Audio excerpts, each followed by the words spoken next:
Hello! Aujourd'hui, je vais vous montrer comment changer un mélangeur assez étonnant, comme vous pouvez le constater, avec des modifications pour pouvoir en avoir un seul, eau chaude, eau froide, avec un seul bec. Suivez-moi. Alors, tout d'abord, je vais démonter les deux becs.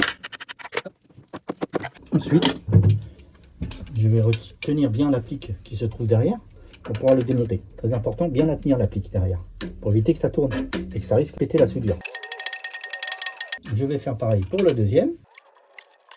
Et ce travail a été fait par deux pinces extraordinaires Knipex. Alors voilà les raccords excentriques qu'on va installer. Donc on gratte bien le filetage pour que notre fil joint ou la filasse, ça dépend ce que vous utilisez, même votre téflon, puisse bien adhérer quand on va visser au filetage. On utilise comme d'habitude, nous, le fil joint de chez Zeb. Ça c'est la classe. Donc on l'étale autour du filetage, on coupe et on va y placer le premier. On vérifie que d'intérieur tout est propre et c'est parti. On procède de la même façon pour le deuxième. On étale le fil joint dans le sens de vissage, on le visse.